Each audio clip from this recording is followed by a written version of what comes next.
Okay. One and all present. Honored Director, Amity School of Languages, Professor Dr. Kumkum Ray, our respected professors, and all of my colleagues, and all the speakers of the day who are gathered here in this meeting on the second day of International Workshop on Translation Studies, Culture, Media, and Demographic Expense.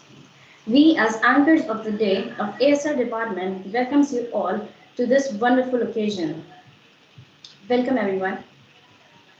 The translation is not a matter of words only, it is a matter of making intelligible a whole culture.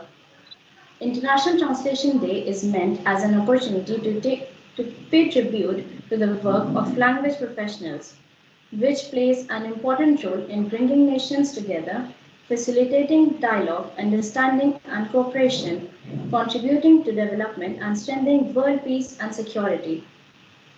Don't ever diminish the power of words. Words can move heart, and hearts can move limbs. We indeed are in luck to have with us Dr. Kiran Singh Verma. She is an associate professor at Center of Russian Studies, School of Language, Literature, and Culture Studies, Jawaharlal Nehru University, New Delhi. She holds a degree in the Masters of Arts from Center of Russian Studies, Jawaharlal Nehru University.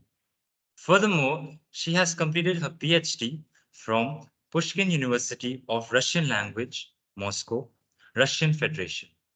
She has some of the best peer-reviewed publications, such as Interference in the Speech of Adult Learners of Foreign Languages, on the basis of experience of teaching Russian as a foreign language, main features of Russian phonetics and the relevance in the teaching of Russian in Indian context, and many more.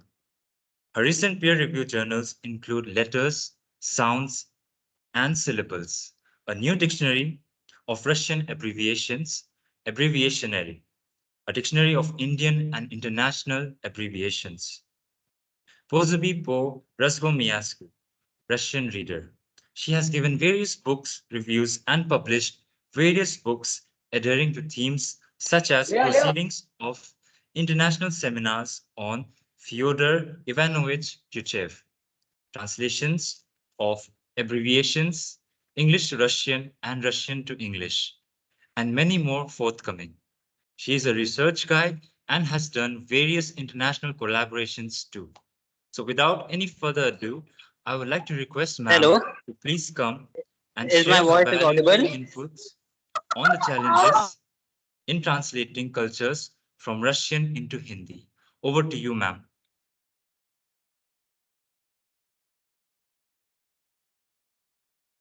Thank you so much, Mr. Jeremy Pradhan.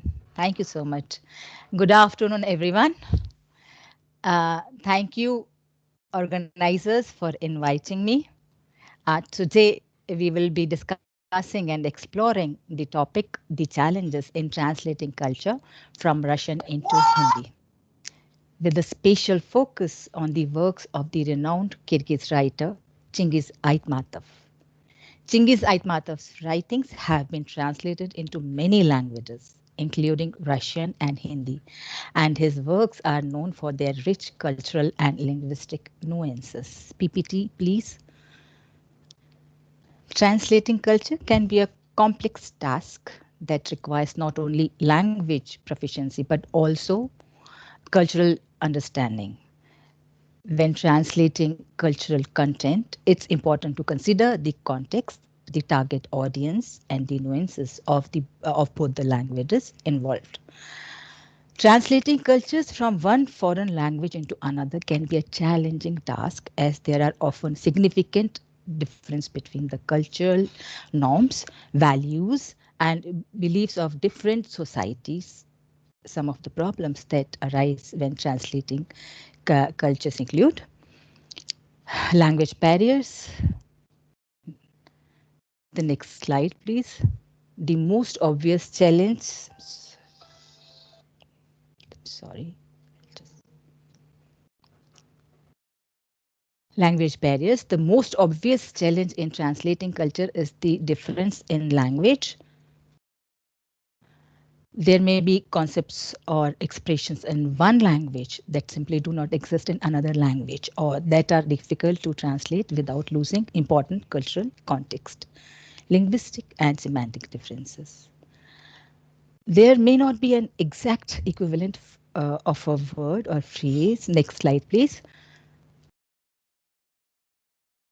There may not be an exact equivalent of a word or phrase in the target language, making it difficult to convey the intended meaning of the source language. Also, some languages have different grammatical structures, which can make it challenging to translate idiomatic expressions or colloquialisms.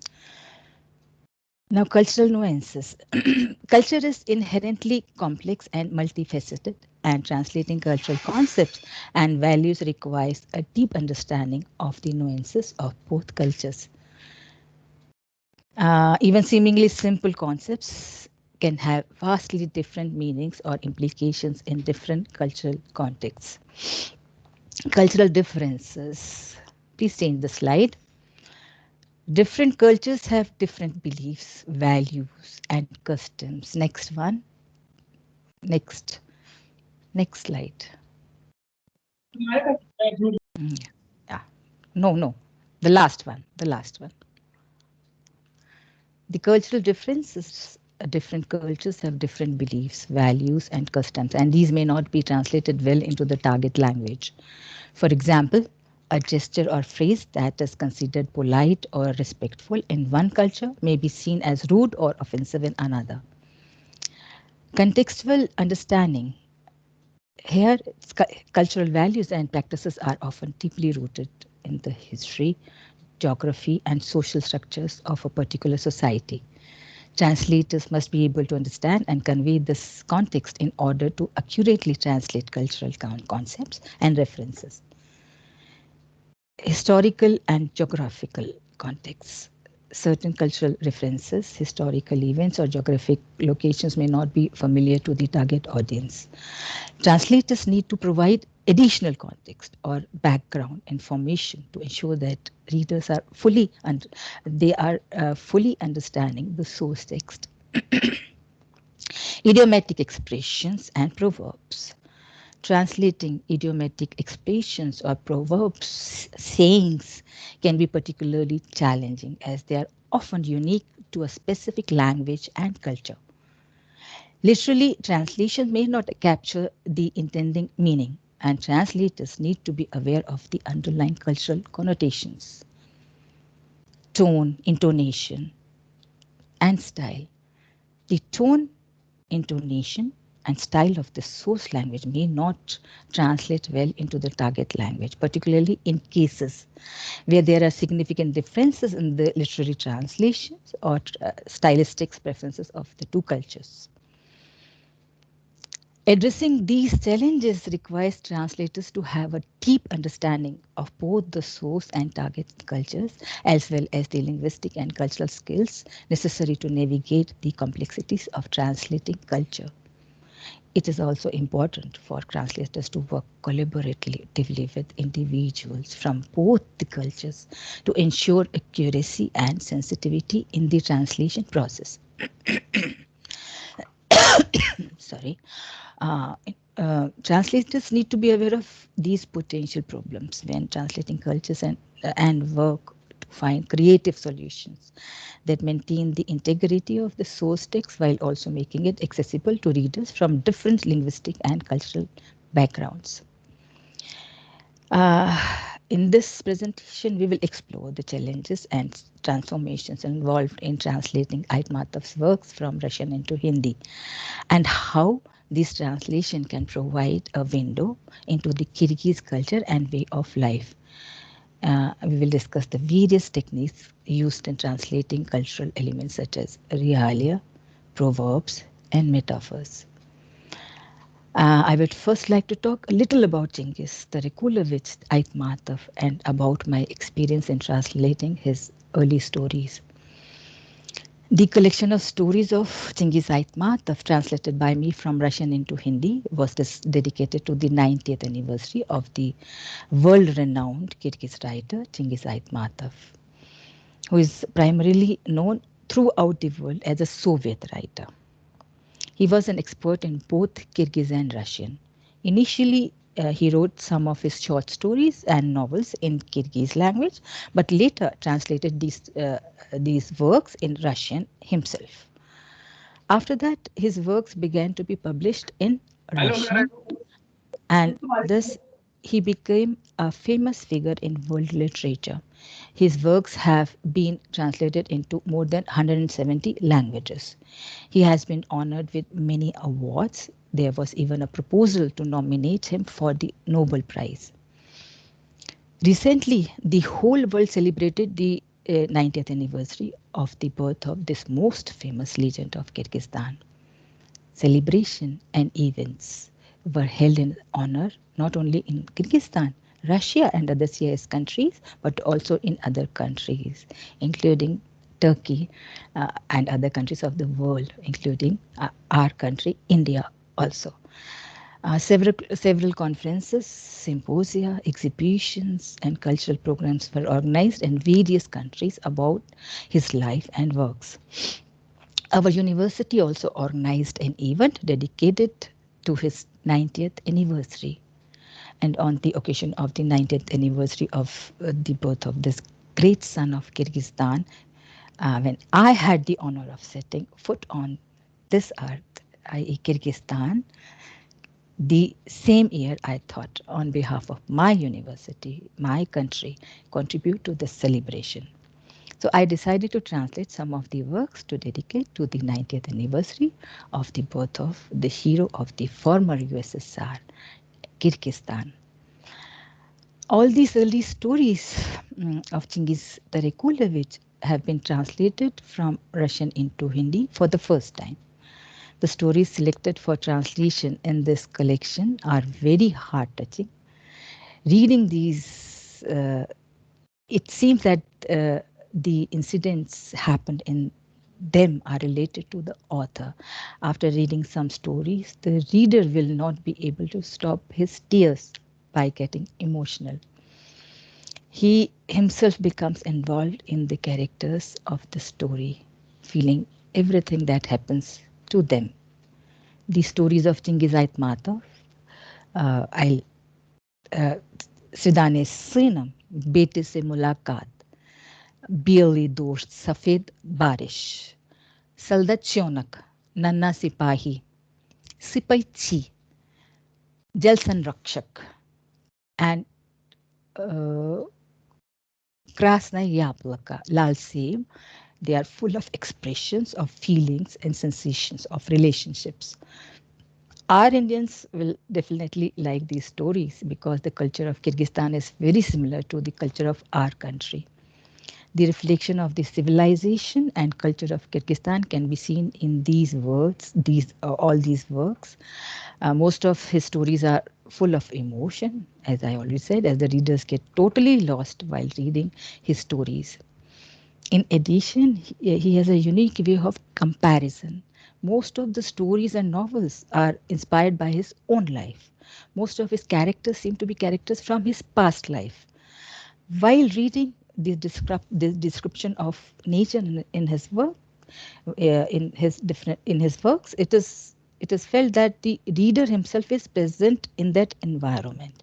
He sees and feels everything and gets lost in its beauty. The story continues to play.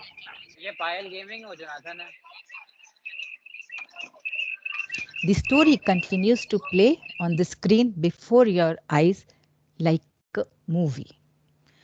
Now I will start with realia. What is realia? In the context of translating culture, realia refers to elements of culture that are specific to the culture and may not have a direct equivalent in the target language. Realia can include things like food, clothing, architecture, cultural practices, and more. When translating texts that contain realia, translators often need to find ways to convey the meaning of these elements in the in the target language in a way that is accurate, clear, and culturally appropriate. This can involve using footnotes or explanatory text to provide additional context or finding creative ways to describe or represent the realia in the target language. Excuse me. For example, if a text contains references to traditional clothing or food that is specific to a particular culture, the translator may need to provide additional information or description to help readers understand the significance of these elements. In some cases, the translator may need to use a more general term or concept in the target language to convey the meaning of the realia. Okay, please change the slide.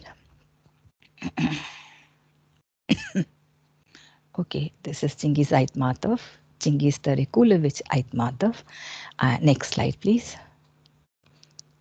Okay, these are the books. Of course, one is translation of Russian contemporary women writers, but of course, that is Chingiz Aitmatov's stories, Adhunik Kahaniya, the second one. And this was, of course, dedicated to Chingiz Aitmatov's 90th anniversary. Please change the slide.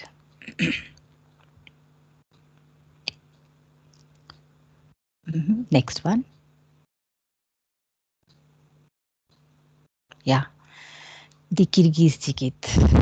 Jigit, you can see the photograph of Jigit.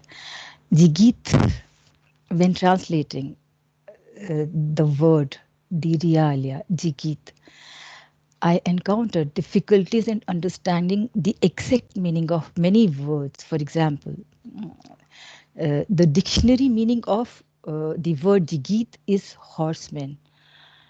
But after asking several Kyrgyz, as I was there that time in Kyrgyzstan, in Bishkek, I came to the conclusion that Jigit is used to denote a fearless, courageous person. When I was in Bishkek, I could get a chance to interview Chingiz Aitmatov's sister, Ruza Tarikulovicha Aitmatova. When I asked her for the exact meaning of Jigit, she said, I feel Jigit is the man who respects a woman. And when I asked my driver, he just showed me a boy driving the car very rashly. He was driving. And he said, he is the real Jigit. That's what he said.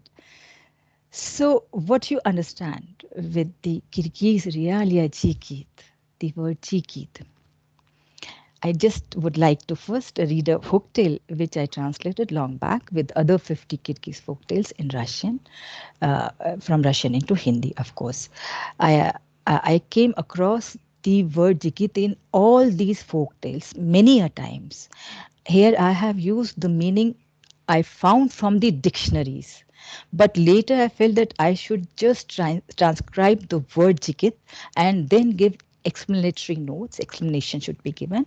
And in many translations, let the Jigit be there. Okay, fine, it's okay. And then give explanation in many translations. The word Jigit is written in transcription, which does not explain the exact meaning of the realia. It is given, it is transcribed, that's all. And no explanation is given. Here is the folktale translated from Russian into Hindi. I'm going to read this folktale, and please pay attention to the word Ghursavar.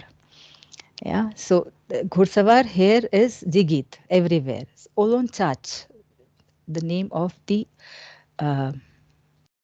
folktale. Olon Chach. It is a name, of course, of a lady, of a girl. बहुत पहले की बात है, एक युवक था जिसका नाम था मोमुन जान. वह बहुत समझदार तो नहीं था, लेकिन उसे बहुत ही खूबसूरत और बुद्धिमान पत्नी मिली थी. उसका नाम था ओलोन चाच. उनके पास 2 बैल और जमीन का एक टुकड़ा था. दोनों मेहनत और ईमानदारी से दिन गुजारते हुए प्यार से रह रहे थे. मोमुन जान के अनुरोध पर पत्नी ने बिल्कुल अपने जैसी ही एक गुड़िया बनाई. मोमुन जान जब खेतों पर जाता तो गुड़िया को अपने साथ ले जाता, उसे खेत की मेड़ पर बिठा देता और इस एहसास से खुश होकर काम करता रहता कि जीती जागती ओलन चाची बैठी हुई हो. एक दिन तेज हवा चलने लगी और तूफान गुड़िया को ले उड़ा। वह उड़ते हुए खान के महल तक गई और एकदम खान के पास ही जाकर गिरी। Khan is that time. Now also maybe they have Khan. Khan is was used for a king or we can say a ruler. The Khan. Khan के एकदम खान के पास ही जाकर गिरी। खान उस गुड़िया का सौंदर्य देख चकित रह गया और अपने घुड़सवारों को आदेश दिया, यह कोई मामूली गुड़िया नहीं है, ऐसी ही खूबसूरत लड़की अवश्य ही मेरी प्रजा के बीच रह रही होगी, उसे ढूंढ लाओ जिसने अपने जैसी इस गुड़िया को बनाया है। अगर उसे नहीं ढूंढ पाए तो मैं तुम्हें सबको फांसी पर चढ़ा दूंगा। घुड़सवार राज्य की चारों सीमाओं की ओर सरपट निकल पड़े। खेत में काम कर रहे मोमन जान के पास भी गए। उसे वह गुड़िया दिखाई और पूछा, इस गुड़िया को पहचानते हो? साफ दिल मोमन जान को कोई संदेह नहीं हुआ और उसने बता दिया, यह मेरी पत्नी है। सुनते ही घुड़सवार मोमन जान के युरता किर्गिज खर होता है, इसकी ये स्लाइड में नहीं आपको दिखाई देगा, किर्गिज खर की ओर बढ़ चले। युरता वहां पहुंचकर सुंदरी ओलोनचाच को पकड़ लिया गया। उसे घोड़े पर बिठाया और खान के पास ले गए। शाम के समय जब मोमन जान घर लौटा तो पत्नी नहीं दिखी। वह बहुत परेशान हो गया क्योंकि उसने अंदाजा लगा लिया था कि जरूर उसे खान के घुड़सवार ही उठाकर ले गए होंगे। उसने अपने सिर पर पगड़ी लपेटी, पीठ पर खुर्जी डाली, हाथ में छड़ी ली और खान के महल की तरफ भिखारी जैसा भेष बनाकर चल दिया। उधर उसकी पत्नी खान के महल में पति के वियोग में रोती रही। खान ने सुंदरी को कई बार मनाने और खुश करने की कोशिश की, लेकिन उसके चेहरे पर मुस्कान लाने में विफल रहा। तभी उसने भिखारी को देखा और उस भेष में अपने पति को पहचान लिया। ओलंचाच पहली बार मुस्कुराई और खान की ओर इशारा करते हुए कहा, मेरे खान, इस भिखारी को देखा कितना अजीब सा लगता है।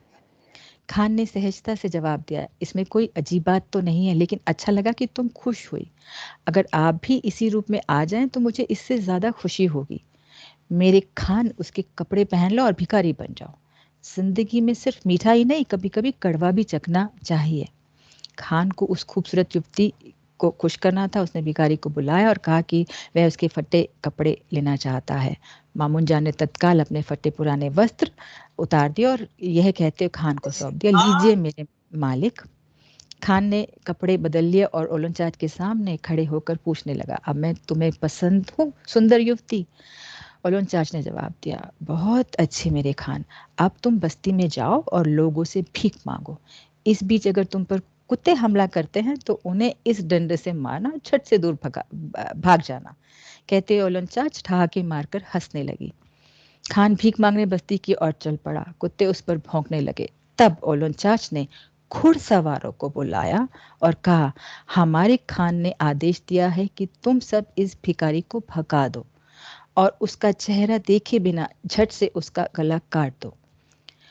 घुड़सवार इस आदेश को सच मान बैठे और झट से उन्होंने भिखारी का गला काट दिया।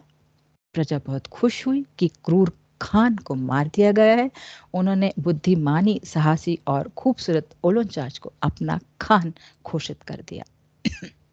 So, in Kyrgyz, Jigit refers to a brave and skilled horseman or warrior who is highly respected for his courage, strength, and agility.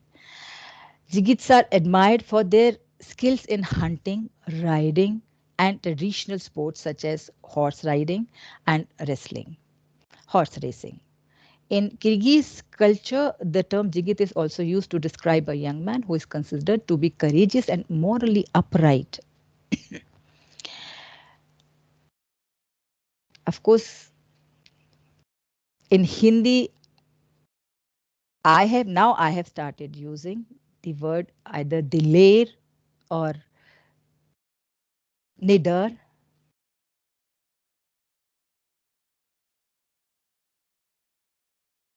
And we have one more word, dabang. Okay, I just want to now speak about a story named Sipaichi. Sipaichi. Actually, Sipaichi is a profession in Kyrgyzstan.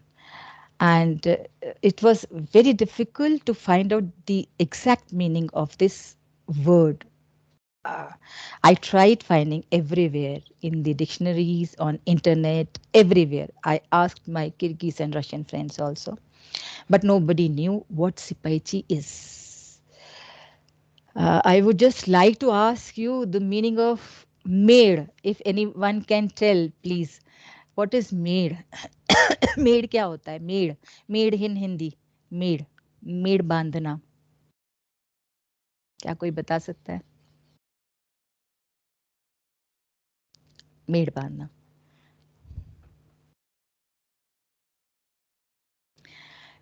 खेतों के किनारे वो बांधते हैं, खेतों के as में बांधते हैं. Is it true? जी जी, खेतों में ही मेड़ शब्द का इस्तेमाल होता है. हम लोग पेशे गांव से नहीं है, इसलिए थोड़ा सा मुश्किल हुआ इसको जानना. और दूसरा, क्योंकि ये मेड़ जो है वो वहाँ पे वो पहाड़ी इलाकों में रहते, चिंगिस आइतमातव जो है वो पहाड़ों पर रहते थे.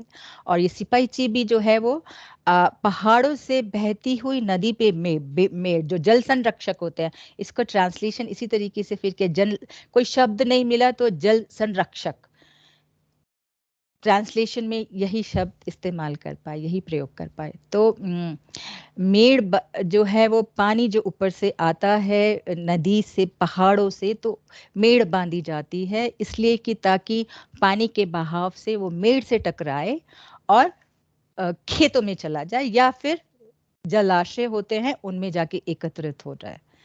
तो of course for me also it was very difficult to find out what does that mean. For this, of course, I search everywhere in the dictionaries, online also, photos also. I just wanted to see what is made, what is Sipaichi. It was not given anywhere. Of course, after reading, after many times revising the story, I could find out this word for that, Jal Sanrakshak, for Sipaichi. The person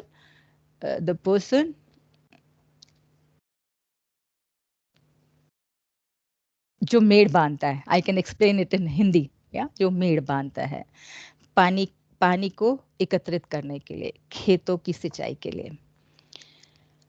okay, now many words Russians, no one, even I asked now also, no one, even Kyrgyz, they don't know what is this profession, Sipaichi. Okay, many words used to describe the relationships in the story were difficult to explain. But fortunately, being in Kyrgyzstan, those days I was able to find true meanings of these addresses and translate them correctly. While talking to Rosa Tarikulovich Aitmatova, I was calling her by name. And you know, we have to call when you give respect to your senior, or if the person is not known to you, and you should know, of course, name and maiden name. You have to call by name and maiden name. So the middle name, Rosa Tarakolevna, we have to put stress. Many times I repeated.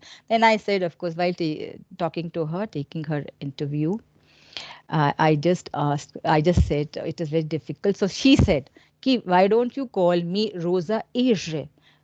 Rosa Ejre.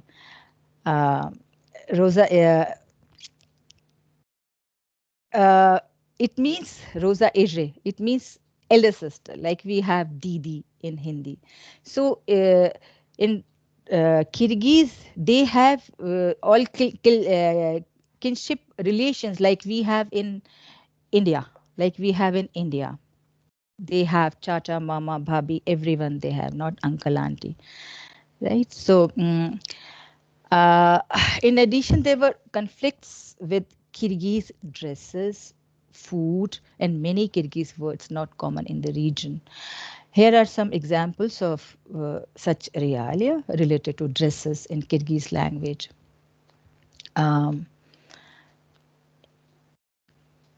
Chirchik, a type of traditional Kyrgyz coat that is often embroidered. Then yelechek, a type of traditional Kyrgyz dress that is made of silk or cotton and features colorful embroidery. Chubetcheka, a traditional Kyrgyz cap that is made of felt and embroidered with colorful designs. Kurak, a type of traditional Kyrgyz coat that is made of sheep skin or goat fur. There are many examples. I'll just read one. Keshe, a type of traditional Kyrgyz headwear that is worn by men. Then Zhenchek, a type of traditional Kyrgyz headscarf that is worn by women. Can you please change the slide? This is Japan. Okay. Kushak, a type of traditional Kyrgyz belt that is often made of silk and that is also decorated with embroidery. Tashkis. Tashkis is a type of traditional Kyrgyz felt rug that is made using a wet felting technique. And of course, translating it, they use generally to decorate it. So while translating, we use the word kaleen for that. Yeah. Tushkis, a type of traditional Kyrgyz, again, the felt rug that is made using a wet felting technique. Many examples are there. I will not read all the examples. There are few examples from the story. Bete se mulaqat. I think bete se ek mulaqat will be better. Chordon, okay, not in Russian. चोरदोन अपने विचारों से जागा जब उसे पास से किसी जानवर की पच्चाप सुनाई दी। एक आज्ञाकारी फुर्तीले घोड़े पर कोई पहाड़ी पर चढ़ रहा था। चोरदोन उसे तक्षण नहीं पहचान पाया। लगता है वह शायद पड़ोस के गांव का बूढ़ा सापाराली है। दोनों एक दूसरे को ज्यादा नहीं जानते थे। कभी कभी अंतिम संस्कारों या उत्सवों पर मिल जाते थे, एक दूसरे का अभिवादन करते थे और उसके साथ ही दोनों एक दूसरे से अनजान हो जाते थे। देखने से लग रहा था कि सापरपाली कहीं मेहमान बनकर जा रहा है। उसने मखमल का नया चोगा, नए ऊंचे जूते और उसके ऊपर तेज नुकीले जूते, सिर पर लोमड़ी की रोएदार खाल की टोपी पहनी थी और हाथ में रक्तकोल के हत्थे वाला रोवन वृक्ष के हत्थे वाला चाबुक था।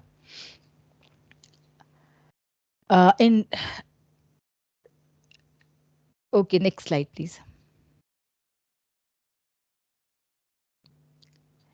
For choga they have used chapan. The word is chapan, and for this these are long coats worn during winters. Of course they are warm coats, and we don't have winters, we don't have such coats.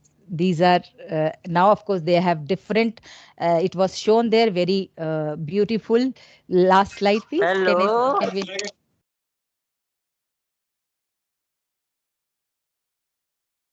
Last slide. Okay. Next one. Next slide please. Okay, this is Chibiche. It is a warm cap. For this Chibiche, the word was there. For this, of course, I used Roedar Khal ki topi. There is no other word. It is better, of course, either to give the transcription of such words and give the explanation. But here, of course, I just found out how they are used, when they are used. During winter, of course, all these dresses, these caps and chapan, chibiche and ichigi are used. Next one, please. I just want to. Next one. These are kalpak, Kyrgyz caps. Next one. Yeah, ichigi. Ichigi, of course, this was also a very new word for me, for everyone. It is a realia. In Delhi, we don't wear ichigi, the long boots, because there is no snow and that much cold. And galushi, here galushi are there. Galushi is maybe in the next slide. Galushi, galushi. Next slide. Da, da. So galoshi are generally used to cover the ichigi, the long boats, so that they will not get dirty when it is 0 degree or -1. When snow melts and ichigi gets dirty, or they are sometimes used at home. When a person coming from out, maybe a guest, can wear galoshi on ichigi so that the carpeted house will not get dirty. Their whole house is covered with carpet. Next. Okay. Now translation of metaphorical expressions in his works.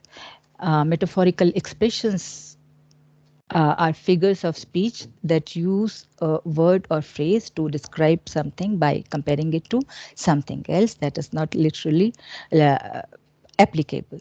Metaphors can be used to convey complex ideas or emotions in a more vivid and memorable way than simple language. They are often used in literature, poetry, and everyday language to add depth and richness to communication. Chingiz Aytmatov used metaphorical expressions in his literary works. Aytmatov was a highly acclaimed Kyrgyz writer who is known for his ability to evoke powerful imagery through metaphorical expressions. And it is a big challenge for the translator where he is comparing nature, applying his imageries. Here is an example from his story, Bete Se Mulaqat. I have the Russian part also. I will not read that. पहाड़ी से इस बार आसपास का पूरा परिदृश्य साफ साफ नजर आ रहा था.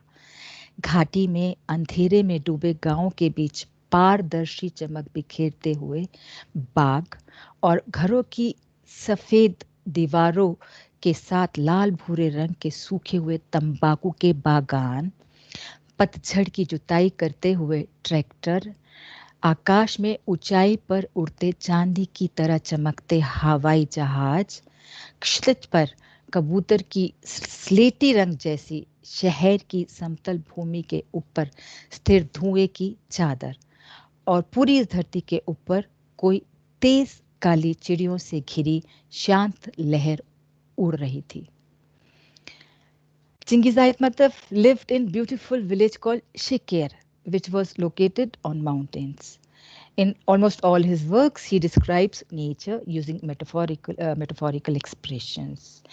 Chingiz Aytmatov often used metaphors in his works. Metaphors are prominent features of his writing style. He uses complex ideas, emotions, and experiences in often poetic manner using metaphors. Translation of proverbs and saying in his verbs. Proverbs, and as you know, proverbs and sayings are often passed down through generations and are a part of the cultural heritage of a particular society or community. Proverbs and sayings usually have a fixed form and structure. Sorry. Sayings are similar to proverbs, but are generally less formal and less widely recognized. And they can be colloquial expression, cliche, or a regional expression, and are often used in everyday speech. With proverbs and sayings, proverbs and both proverbs and sayings are a valuable part of our culture and linguistic heritage. Chingiz Aytmatov's proverbs and sayings may not have direct equivalents in Hindi. I'm just giving some translations, some possible translations, and similar proverbs in Hindi that convey similar meanings. Here are few verbs. Galava ni ragat ka, muhu ni paimayesh. सिर्फ ताकत से काम नहीं चलता है. This proverb means that brute strength alone is not enough to accomplish a task. It is important to use intelligence and strategy as well. बिस्तरुदा निवृत्तशीत ई रिब को इस्पुरुदा, मेहनत के बिना कुछ भी प्राप्त नहीं किया जा सकता. That this proverb means that nothing can be achieved without hard work and effort. तो निरबोतित तोतनी येस्त, जो काम नहीं करता उसको भोजन नहीं मिलता. Umej smijatsa nad saboj i ty всегда будешь смеяться последним. खुद पर हंसना सीखो और तुम हमेशा आखिरी हंसी तुम ही लोगे. This proverb means that if you can learn to laugh at yourself, you will always have the last laugh. It emphasizes the importance of being able to take oneself lightly, yeah, and not take too seriously. В каждом человеке есть сила, которая может покорить мир. हर इंसान में एक ताकत होती है जो दुनिया को जीत सकती है. Душа поэта всегда молода. कवि का मन हमेशा, कवि का दिल हमेशा जवान रहता है. This proverb emphasizes the idea that the creative spirit of a poet remains youthful and vibrant throughout their life. счастливый тот, кто сумел преодолеть себя. वही सुखी है जो अपने आप से जीत जाता है. नियत खुदा बिस दबरा, बुराई के साथ साथ अच्छाई भी होती है. There are examples more. I would like to just read 2-3 examples from my book of his sayings.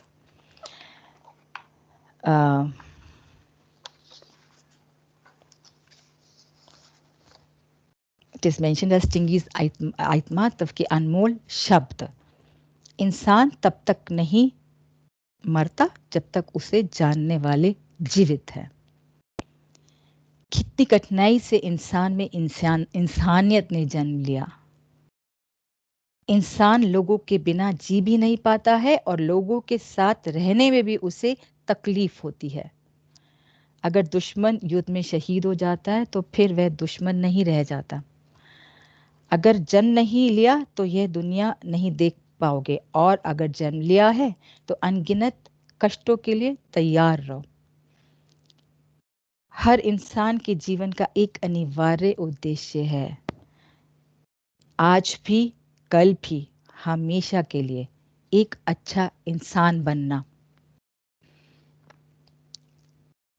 While translating cultures, it is important to emphasize the complexity and richness of the process of translation, particularly when it comes to cultural elements such as realia. One key takeaway is the importance of understanding not just the languages involved, but also the cultures and context in which they exist. Cultural elements like realia can be difficult to translate because they often carry deep cultural meanings and associations that may not have a direct equivalent in the target language. Another important point is the need for translators to be creative and flexible in their approach to translation and to be open to alternative ways of conveying meaning and cultural nuances. This may involve using footnotes or explanatory text to provide additional context, or finding creative ways to describe or represent realia in the target language. Ultimately, the goal of translation is to create an accurate and meaningful representation of the original text that conveys its cultural richness and significance. By emphasizing the importance of cultural understanding, creativity, and flexibility, translators can help bridge cultural gaps and promote cross-cultural understanding and communication. Thank you very much.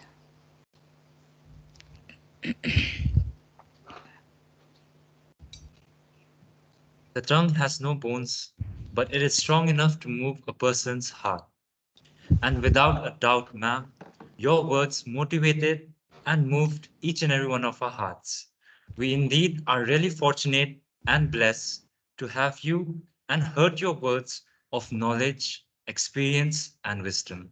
Thank you so much, ma'am, for sharing Thank with us multiple life-changing lessons. All of us are not leaving this workshop empty-handed, but with lots of knowledge from you. Thank you so much, ma'am. Thank you so much. Thank you so much. Listening, listening may be the most distinctive practice of servant leadership. But not far behind listening is another distinctive servant leadership practice, which is questioning. Someone rightly said that the master key of knowledge is indeed a persistent and frequent questioning. With this, I would like to open this session for all of our audience to freely ask and share their queries on this platform. You can raise your hand or write it in the chat box in order to get an opportunity to speak. The stage is all yours. Okay, if any other, you can just share my email. If not now, if anyone will have any queries, please share my email. Okay, here. Thank you so much. I will have to leave them. Huh? Okay, thank you so much. Thank you so much. Okay, बिना हमारी मातृभाषा के हमारा देश अधूरा है। तो इन्हीं शब्दों के साथ मैं आज की हमारी अगली वक्ता प्रोफेसर एन लक्ष्मी अय्यर का परिचय आप सबसे करवाना चाहूंगी, जो कि राजस्थान के केंद्रीय विश्वविद्यालय में हिंदी विभाग में विभागाध्यक्ष हैं। इन्होंने अपनी PhD Cochin university of science and technology से पूरी की है। इनके पास 10 साल का यादगार अनुभव रहा है अपने विभाग में वरिष्ठ प्रोफेसर रहने का। N Lakshmi Iyer ma'am comparative literature में पारंगत हैं, जो कि एक अकादमिक क्षेत्र है जो कि भाषीय, राष्ट्रीय, भौगोलिक और अनुशासनात्मक सीमाओं के पार साहित्य और सांस्कृतिक अभिव्यक्ति के अध्ययन से संबंधित है। तो अब परिचय के बाद मैम, मैं आपसे अनुरोध करना चाहूंगी कि आप अपने अब तक के अनुभव को हम सबसे साझा करें, ताकि हम भी उस अनुभव से कुछ सीख सकें। Over to you, ma'am. नमस्कार। विना वेंकटेशम ननादो ननाद सदा वेंकटेशम स्मरामि स्मरामि। हरे वेंकटेशम प्रसीद प्रसीद प्रियम वेंकटेशम।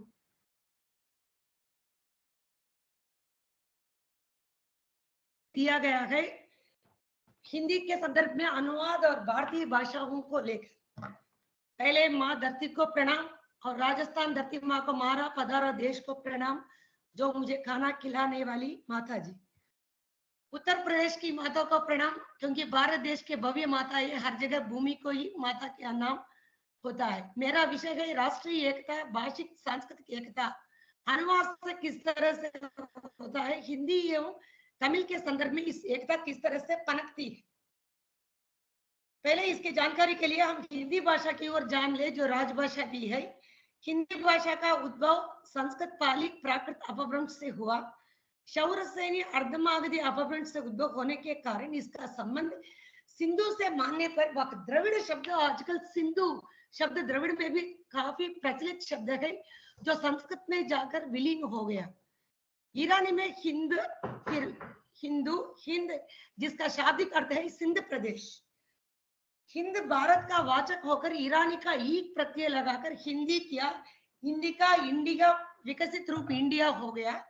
हिंदी भी इसी का परिवर्तित रूप है।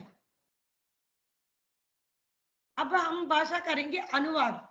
अभी मेरे पहले स्पीकर ने चर्चा की है, अनुवाद किसे कहते हैं? स्रोत सामग्री से लक्ष्य सामग्री तक, स्रोत भाषा से लक्ष्य भाषा तक जाने वाले समस्त विचारों को, व्यक्ति विचारों को अनुवाद या तर्जुमा कहलाता है। ये अनुवाद की प्रक्रिया भारत में अति पुरानी प्रक्रिया है।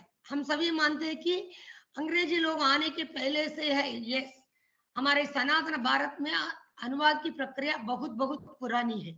जब भी काशी से कांचीपुरम लोग आते थे, तब दुभाषिया को साथ में लेके आते थे, जो संस्कृत के ज्ञानी, हिंदी के ज्ञानी, तमिल के ज्ञानी। जबकि अंग्रेजों के आगमन से दुभाषिया शब्द व्यापक हो गया है। कोई भी चीज भारत देश के लिए नई नहीं है। अनुवाद प्रतीकांतर में क्या भेद है, इसके अलावा अनुवाद और आशु अनुवाद में क्या डिफरेंस है, उसको बोलकर मैं बाद में जाऊंगी। अनुवाद इज नथिंग बट ट्रांसलेशन, भाषा का काम ट्रांसलेटर, एंड इंटरप्रिटेशन आशु अनुवाद, इन दोनों में अनुवादक का काम सरल है जबकि आशु अनुवादक का काम कठिन है, क्योंकि अनुवादक के पास समय रहता है, सुशिक्षित विद्वानों से वो राय भी ले सकता है, ग्रंथालयों से जुड़ सकता है, जबकि आशु अनुवादक इंटरप्रेटेटर अगले व्यक्ति क्या शब्द बोलेगा इनको पता नहीं, उसे सुनकर अपने मस्तिष्क में परिवर्तित करके दूसरी भाषा में व्यक्त करता है। इसलिए आशु अनुवादक अनुवादक की तुलना में बहुत कठिन कार्य करता है। अब शब्दांतर, एक भाषा में व्यक्त विचारों को उसी भाषा में दूसरे शब्दों में व्यक्त करना पर्यायवाची से, जैसे सिंधु शब्द के लिए मैं समुद्र शब्द का भी प्रयोग कर सकती हूँ, या नदी के लिए तरंगिणी शब्द का भी प्रयोग कर सकती हूँ। फिर माध्यमांतर एक भेद है, एक माध्यम के प्रतीकों से दूसरे माध्यम के प्रतीकों का प्रयोग, ये भी अनुवाद की कोटि के अंतर्गत आता है। जैसे एक चित्रकार संगीतकार जो गीत गाता है उसे सुनकर चित्रकार अपना चित्र बनाता है। फिर तीसरा भाषांतर, एक भाषा में व्यक्त विचारों को दूसरी भाषा में व्यक्त करना है, इसलिए अनुवाद को हम एक प्रतीकांतर के एक भेद में रखते हैं। अब हिंदी का उद्भव किस तरह से बोलियों से हुआ, क्योंकि हिंदी की परिभाषा ही हम देते हैं, पश्चिमी हिंदी, पूर्वी हिंदी, राजस्थानी, पहाड़ी, बिहारी आदि क्षेत्रों की बोलियों का सामूहिक रूप हिंदी है, जिसके अंतर्गत कड़ी बोली, ब्रज, हरियाणी, बुंदेली, जो मैंने आपको तालिका दिखाई, आपको देख रहे हो। आजकल मैथिली 2000 आ जाओ और एक कॉफी ले आना। मैथिली 2003 में 8वीं सूची में भाषा का दर्ज पा लिया। मैडम कृपया आप म्यूट में जाइए, कोई काफी चाय मांग रहे हैं, कृपया।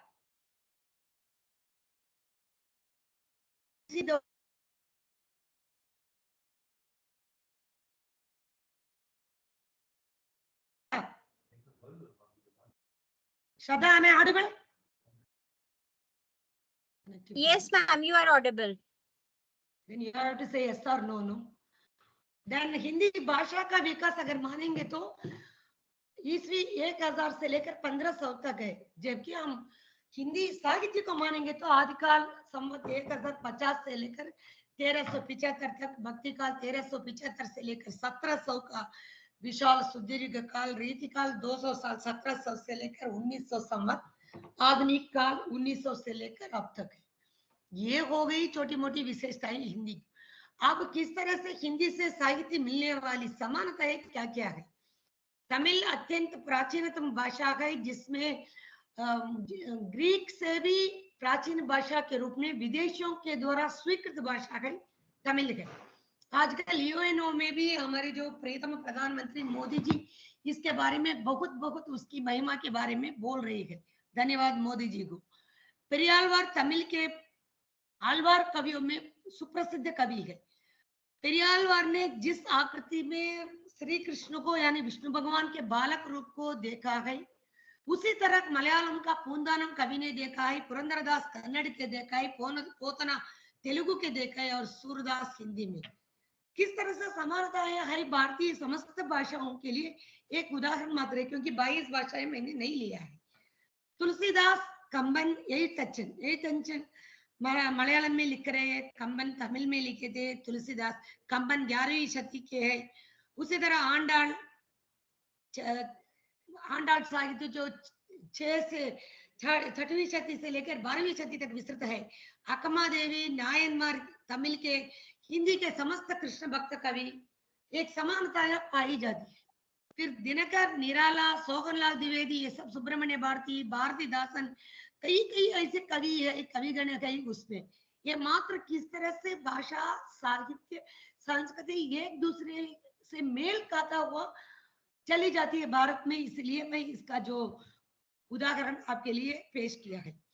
उसके बाद अगर हम देखें तो एक उदाहरण वात्सल्य भक्ति के लिए सुब्रमण्य भारती के, जो 18वीं शती के अंतिम कवि गई, 19वीं शती के कवि गई, भारती की वात्सल्य भक्ति अगर आप इसे पढ़े तो आपको सूरदास के शोभित कर नवनीत रहूं घुटन चलित रेणु तन मंडित अपने आराम से पद याद आएगा। தீராத விளையாட்டு பிள்ளை கண்ணன் தெருவிலே பெண்களுக்கு கோயாத தொல்லை बोल देखे। यहाँ इसका अनुवाद अगर आप देखेंगे तो छोटा सा शिशु के रूप में कृष्ण परमात्मा को देखकर वो किस तरह से नंद बामनियों को तंग करते हैं उसका पूर्ण संपूर्ण विशेषताओं के साथ। समय के अभाव से मैंने एक ही उदाहरण लिया है। फिर हम चलते हैं कविता से नाटक अनुवाद के बारे में। नाटक के रूप में जो कथानुवाद होता है जिसे रूपांतरण सबसे क्लिष्ट माना जाता है। प्रसाद के नाटक रंगमंची दृष्टि से सफल न होने के कारण सफल नाटककार हो के भी प्रसाद को सफल नाटककार रंगमंची दृष्टि से असफल है क्योंकि उनके समस्त नाटक रंगमंचीता के साथ नहीं उस दृष्टि से नहीं लिखा गया है। फिर सफल हुए तो दुर्लभ बंधु मर्चेंट ऑफ वेनिस भारतेंदु ने जिसका अनुवाद किया है वंशपुर का महाजन। एंटनी का जो चरित्र उसने अनंत किया किस तरह से भारतीकरण किया है वहां के जो नाटकों को शेक्सपियर के नाटकों को बेसानिया को बसंत बना दिया पोर्शिया को पुरुषी बना दिया। कथानुवाद में छूट क्या क्या है परिवेश में नाम में लेकिन कथा वस्तु में हम छूट नहीं दे सकते।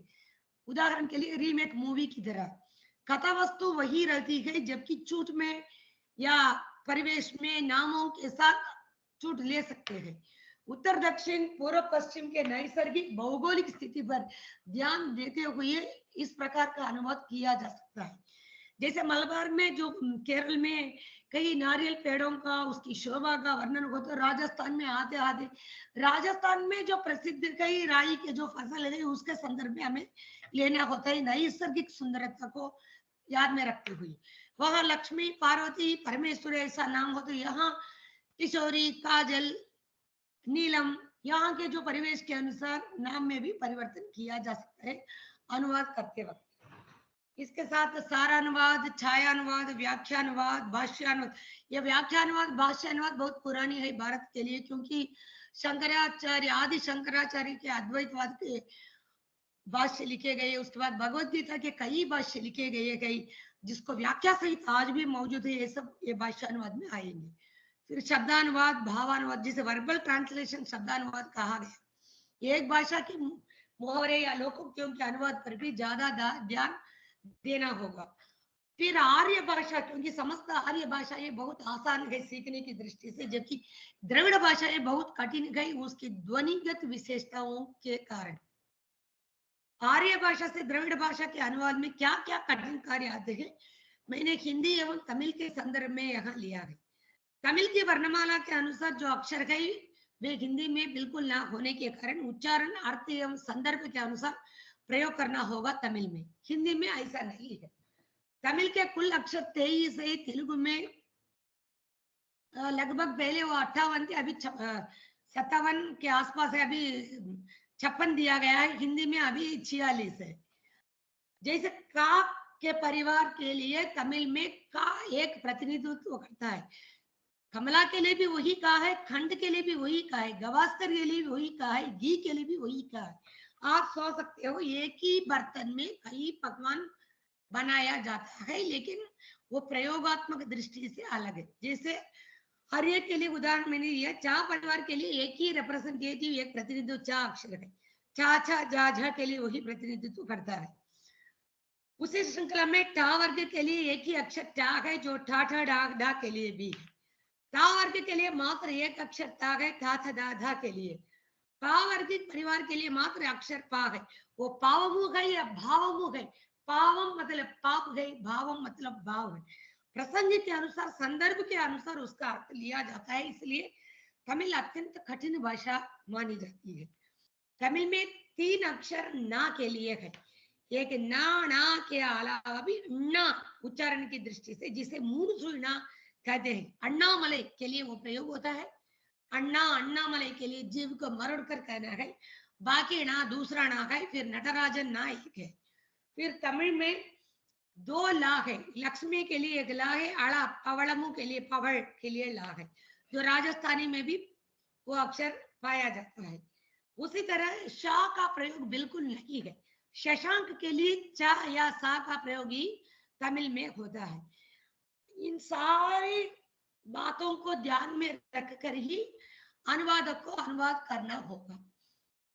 हिंदी के विद्वेष जिस राज्य में पैदा हुई उसी राज्य के समर्थ कवि गए सुब्रमण्य भारती, जो 6 भाषाओं के ज्ञाता रहे।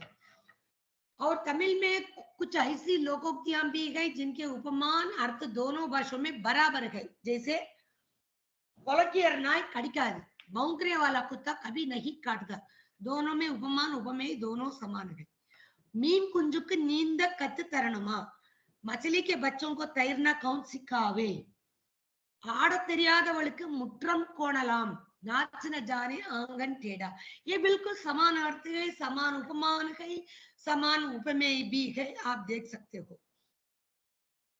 और कुछ ऐसे भी लोकोक्तियां हैं, मुहावरे हैं। अनुवाद करते वक्त हमें बहुत ही ध्यान देना है। समान अर्थ देने वाली कुछ लोकोक्तियां हैं, लेकिन उपमान उपमेय में अलग है। अर्थ की दृष्टि से वो दोनों समान है। काकई के तन कुंजु पोन कुंजु, इसका शाब्दिक अर्थ है कौवा के लिए अपना जो छोटा बच्चा होने पर भी, काला होने पर भी वो स्वर्ण बच्चा है, ये शाब्दिक अर्थ है। जबकि हिंदी में उसका अपना पुत्र पराया टटी गए, अर्थ तो वही है लेकिन शब्दार्थ नहीं है। கடை தேங்காயை எடுத்து வழி பிள்ளையார் உடைத்தாற்போல் ஆண் के धन पर चोर राजा। வாய் நல்லா இருந்தால் என்றால் ஊர் நல்லது, आप भला तो जग भला या जुबान भला तो दुनिया भला। दोनों अर्थ एक ही है लेकिन उपमान उपमेय में अलग है। ஆத்தா துணி காத்துல பறக்குதாம், கும்பகோணத்தில் கோதானமும்। आई माई को काजर नहीं, बिलोई की बरमांग। यह गई हिंदी का मुहावरा जो समान अर्थ देता है, उपमान उपमेय अलग होने पर भी। முதல் நாள் வாழை इले, இரண்டாம் நாள் தை इले। ये मतलब इसका मतलब है पहला दिन बहुत ठाट बाट से सत्कार है, दूसरा दिन थोड़ा कम सत्कार है, तीसरे दिन बिल्कुल सत्कार ही नहीं छोड़ा जाता है उसके लिए। ஆலையில்லா ஊருக்கு இலிப்பப்பூ சர்க்கரையாம், ஊஜடு गांव में मुरार महतो। படிக்கிறது रामायणமும் இடிக்கிறது பெருமாள் கோவில், मुंह में राम बगल में छुरी। उसके लिए शाब्दिक करता है रामायण पढ़ता है लेकिन नाश करता है मंदिर विष्णु भगवान का। ये शब्दार्थ के अर्थ एक ही है। मुंह में राम बगल में छुरी मतलब बोलना, ये कथने और करने में अंतर है। इस तरह से लोकोक्तियों को भी देखा जाए तो अनुवाद क्षेत्र में बहुत सी बातें ध्यान देने योग्य है। अब भाषा एकता अनुवाद के संदर्भ में किस तरह से है। कल पुरानी फिल्म में हिंदी भाषा पढ़ने की सलाह दी गई है। आज वहां राजनीतिक नेताओं का संघर्ष होने पर भी तमिल भाषा ठीक ठाक समझने वाला, जो संस्कृत के कई शब्दों को, कई लाखों शब्दों को तमिल में पाए जाते हैं।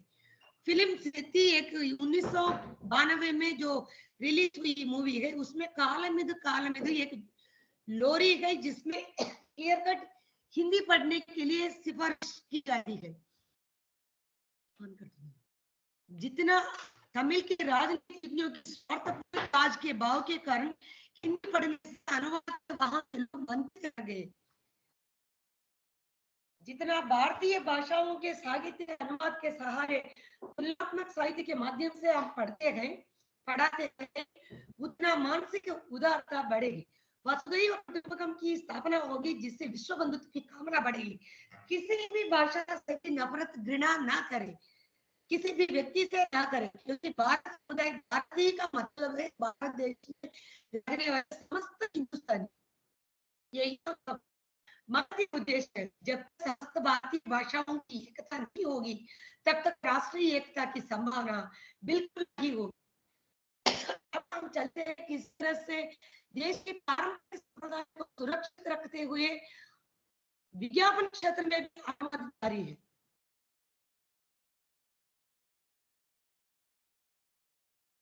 जियों में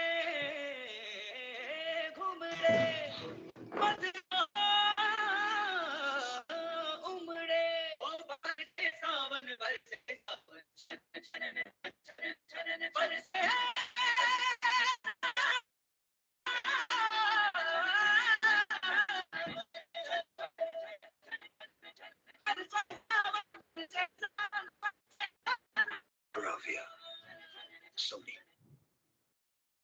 विज्ञापन हिंदी के माध्यम से भारत के विभिन्न राज्यों को जोड़ सकते हैं, क्योंकि बहुराष्ट्रीय कंपनियों के माध्यम से हिंदी राष्ट्रीय एकता का प्रतीक बनने के लिए आगे बढ़ रही है।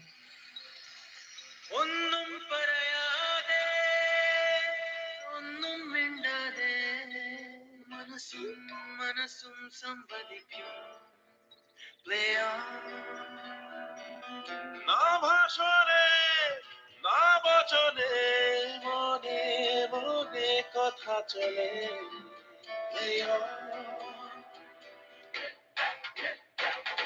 कुछ मस्ती कुछ बदमाशी कुछ खुराफा चले कुछ मस्ती कुछ बदमाशी कुछ खुराफा चले बिन बोला दे बिन बोली दे हर दिल से दिल की बात चले प्ले ऑन बिन बोलो के बिन बोली के दिल से दिल की बात चले प्ले ऑन बढ़ेगा इंडिया। इस तरह से हम देखते हैं कि किस तरह से विज्ञापन में भी भाषा अनुवाद के लिए अब अखंड भारत की तुलना तमिल साहित्य एवं इतिहास की ओर किस तरह से, क्योंकि मेरा विषय सांस्कृतिक एकता अनुवाद हिंदी एवं तमिल के संदर्भ में। आजकल लोग झगड़ा कर रहे हैं तमिल वाले तेलुगु वाले या हिंदी नहीं सीखने की। भारतीय भाषाओं में साहित्यिक दृष्टि से प्राचीन भाषा तमिल में उसका उद्भव ही पहली सदी से भी कई साल पीछे माना गया है। तमिल साहित्य का इतिहास संबंधी कई सहस्त्र ग्रंथों का प्रकाशन हो चुका है। अति प्राचीन संगम साहित्य में गीत संग्रह 10 पाटू 8 तगै 14 कीழ்कणक ईसा पूर्व आप देख सकते हो आज तक है। हमारे जो हिंदी साहित्य में जो कहानी साहित्य 1965 से शुरू हुआ, जबकि तमिल साहित्य में 1800 से ही शुरू हो गया, 1760 के आसपास ही। और पुराणानारू अत्यंत प्राचीन ग्रंथ तमिल में है जिसमें अखंड भारत की एकता का वर्णन है। पुराणानारू 31 और 14 में क्लियर कट बताया कि भारतीय राष्ट्रीयता विश्व बंधुत्व की कामना, भारत की यात्रा, तमिल के राजा किस तरह से उत्तर से लेकर दक्षिण तक किए, जम्बू द्वीप की परिक्रमा करते थे, ये सब आदे हैं। अति प्राचीन संगम साहित्य के गीत संग्रह 10 पाठ में भी ये सब है। अखंड भारत के अंतर्गत पुराणानूर में ये कहा गया कि यादव तनियन पूंगुंड्रन ने जो लिखा है राष्ट्रीय बंधुत्व की कामना, जो पुराणानूर की उक्ति गई वो बार बार यूएनओ में भी हमारे प्रधानमंत्री जी बोल रहे हैं कि यादव ऊरे यावरुम केले, सभी हमारा गांव गए, सारे हमारे बंधुजन है। आज हम जो वैश्विक परिप्रेक्ष्य में ग्लोबल फैमिली की चर्चा हो रही है, अभी वो तो हमारे तमिल साहित्य में लगभग 200 ईसा पूर्व ही हो चुकी थी उसकी चर्चा। ஒன்றே குலம் ஒருவனே देवन तिरुमूलन 600 सन के कवि थे। हम सब एक ही कुल के एक ही जात के, हम सबके ईश्वर एक ही है, इसका मीनिंग है। भारत का जो हिमालय पर्वत का जो चित्रण, गौरवमयी इतिहास का वर्णन प्रत्येक तमिल साहित्य में मौजूद है। तमिल के जो साहित्य के अंतर्गत देखा जाए तो इन लोगों को मैं क्यों यहाँ डेब्यूट कर रही हूँ जानबूझकर, क्योंकि इन लोगों के अंतर्गत जितना भी वर्णन आ रहा है अति प्राचीन कुरुंज कली में दक्षिण और उत्तर को जोड़ने वाला ये ग्रंथ है, जिसमें अनायास से कई प्रसंग उत्तर प्रदेश के बारे में, राजस्थान के बारे में, श्रीनगर के बारे में, कश्मीर के बारे में देखा जा सकता है। और खास बात है कि द्वितीय संघों की राजधानी कवाटपुरम, उसमें पांड्य राजा शासन करते थे। आश्चर्यजनक बात है कि वाल्मीकि रामायण में भी उसका उल्लेख है, महाभारत में भी उसका उल्लेख है, जिसकी भाषा संस्कृत है। सीता की खोजने वाले वानरों को भेजते हुए सुग्रीव कहता है ततो हेममयम दिव्यम मुक्तामणि विभूषितम युक्तम कवाटम पांड्यानाम गता द्रच्छति वानरागा। पांड्यों की मूर्तियों व रत्नों से खचित दैव छवि वाली स्वर्णपुरी कवाटपुरी पहुंचकर वानरों सीता माता की खोज करो। वो कवाटपुरी कुछ और नहीं, पांड्यों की राजधानी है। इससे बढ़िया प्रामाणिकता कहाँ मिल सकता है। और महाभारत के द्रोण पर्व में संसप्तक वध सर्ग में सागर नामक एक पांड्य राजा का वर्णन है, जो पांडवों के पक्ष में युद्ध को लड़ा था, उसका भी प्रामाणिक साक्ष्य मिलता है। तमिल काव्य ग्रंथ मणिमेखले में सांख्य मीमांसा जैसे विभिन्न सैद्धांतिकवादी और जैन दर्शन भी बौद्ध भिक्षुओं के बीच हुई शास्त्र सम्मत तर्कों का प्रतिपादन भी मिलता है। उसी तरह जीवक चिंतामणि जो तमिल के जो अति प्राचीन जैन दार्शनिक ग्रंथ माना है, उसमें भी कई प्रकार उत्तर और दक्षिण के जो प्रसंग मिलते हैं। कंबन को लेकर एक उक्ति तमिलनाडु में आज भी प्रसिद्धि है, कंबन वीट कट्टतरियुम कवि पाड़ो। कंबन के घर का खरगा भी कविता गाता है। जैसे हमारे कबीरदास जैसे कंबन भी एक खरगा वृत्ति से वो पोषा उनके जो जुलागे थे। फिर अगर हम करिकाल चोल महाराज, आजकल आप पोन्नियन सेल्वम PSP मूवी भी बच्चों के बीच में आई थी, आप देखे होंगे। चेर चोल पांड्य राजाओं ने किस तरह से अपने जो तमिलनाडु का विकास हुआ है उन सबका वर्णन है। उसमें सौंदर्य प्रासादनों से अपने को सजाने वाली सुंदरियों के वर्णन में हिमालय उत्तम नवरत्न बेचता है, कूर्ग कर्नाटक पर्वत सुगंध चंदन को, दक्षिणी चोर में स्थित समुद्र मुक्ता मूंगे आदि बेचता है। इस तरह का वर्णन चला जाता है। भारत का गौरव हिमालय का चित्रण समस्त तमिल काव्य में उपलब्ध है। हिमालय का वर्णन सुविशाल समुन्नत अजीय दुर्गम गौरव यशस्वी प्राचीन दुर्ग के रूप में गगनचुंबी चोटियां विस्मय विमुग्धकारी चांद की तरह चमकती गई, स्वर्ण की तरह जगमगाती, ऊंचे ऊंचे शिखर ज्योतिपुंज ईश्वरी तुली पर्वत पूजनीय गई वंदनीय गई देवता लोगों का वास है, ऋषि मुनि आर्य जहां विप्रों की संध्या कालीन पूजा।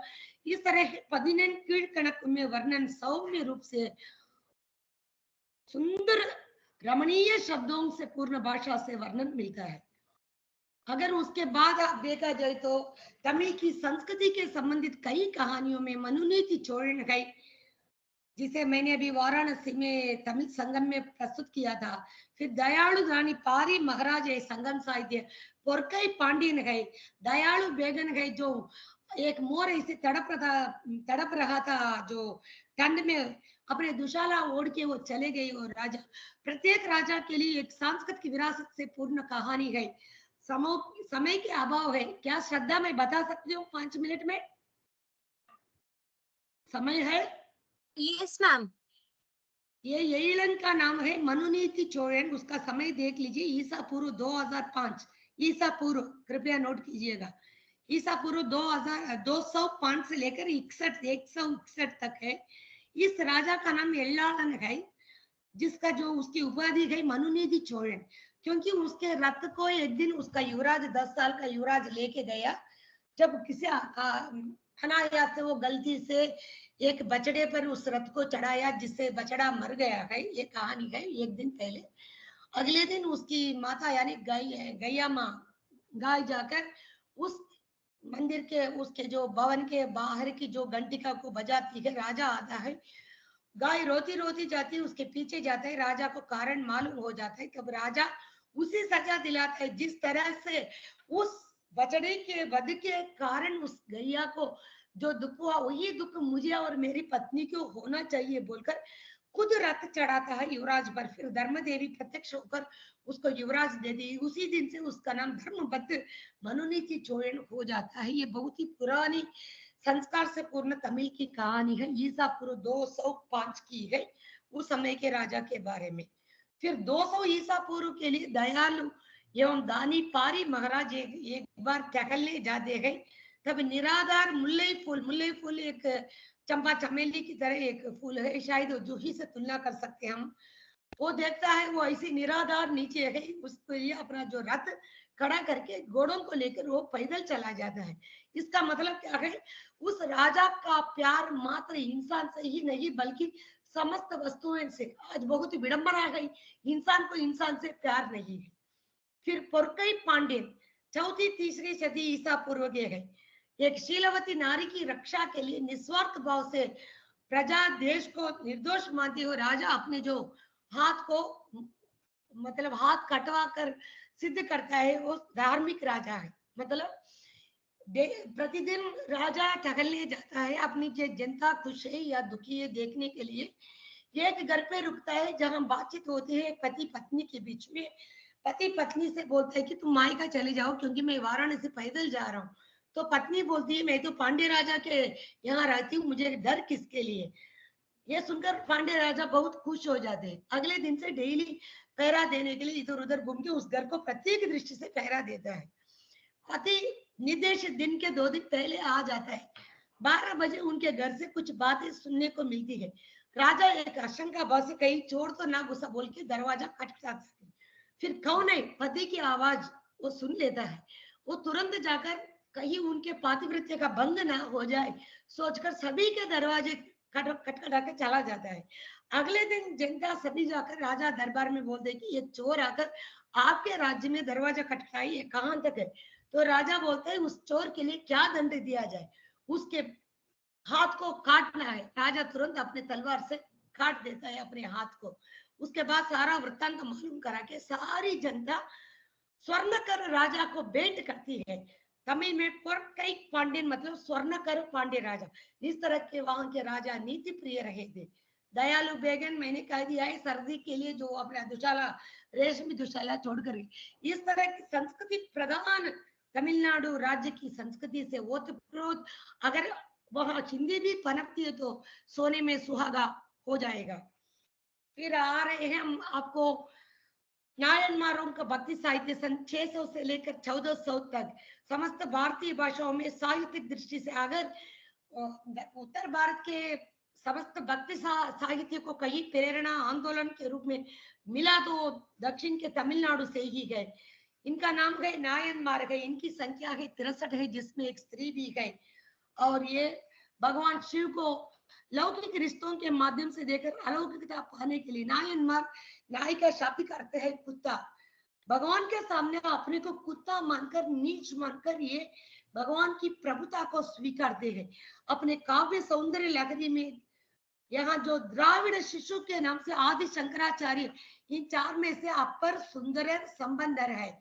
उसमें इन सबका उल्लेख आपको सौंदर्य लहरी शंकराचार्य 15वीं शती में मिलता है। मैं इसलिए बोल रही हूँ एक साहित्य दूसरे साहित्य का, एक भाषा का साहित्य दूसरे भाषा का साहित्य का, ऐसा एक अभिन्न अनमोल होता है। शायद भाषाएं अलग हो सकती है, भारतीय आत्माओं का संगम वही है।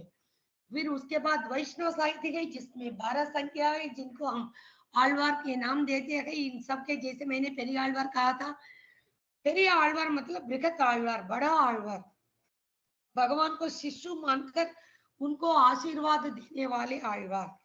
इन्होंने जो वात्सल्य सम्राट के नाम से प्रसिद्ध हो गए, 6ठी शती के आसपास के इसका प्रभाव जबरदस्त 15वीं शती के सूरदास पर पड़ा है। आप देख सकते हो यही भारत की मिट्टी की महिमा है। और उसके बाद ये किसी को भी शायद उत्तर भारतवासी को नहीं मालूम, कम से कम इसके माध्यम से मालूम हो जाता मेरा जन्म सार्थक हो जाता है। इसका नाम रामलिंग अडिलार है, वड़लार है जो वड़लूर वासी है। इसके संबंध में मेरा आलेख ब्रिटानिका लाइब्रेरी लंदन में है, आप देख सकते हो। इनका प्रत्येक जीव जंतु का प्राण वही है। ज्योतिष स्वरूपधारी भगवान शिव की आराधना करते करते इन्होंने समस्त जातियों को एक ही छत्र छाया के नीचे लाकर ज्योतिष स्वरूप शिव जी का दर्शन दिया। हेलो हेलो अरुपेरंजोदी अरुपेरंजोदी अरुपेरंजोदी अरुपेरंजोदी, इसमें इनकी खासियत क्या है? ये जीव समाधि ले गई, कमरे में जाकर वो अंतर्धान हो गए।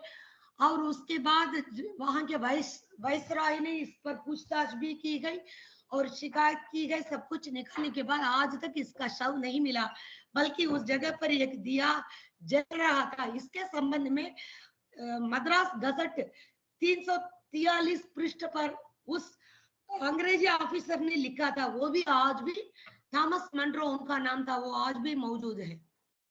और इसकी क्रांतिकारी वीर राजा एवं देशभक्त भारत के प्रथम स्वतंत्र समरवीर के बारे में बोलेंगे। अलगू मुत्तुकोण 1710, दूसरा है 1715। इन दोनों में कौन प्रथम है कौन बाद में नहीं बता सकते, क्योंकि प्रथम जो शहीद हुए उसी को हम प्रथम समरवीर के रूप में ले सकते हैं।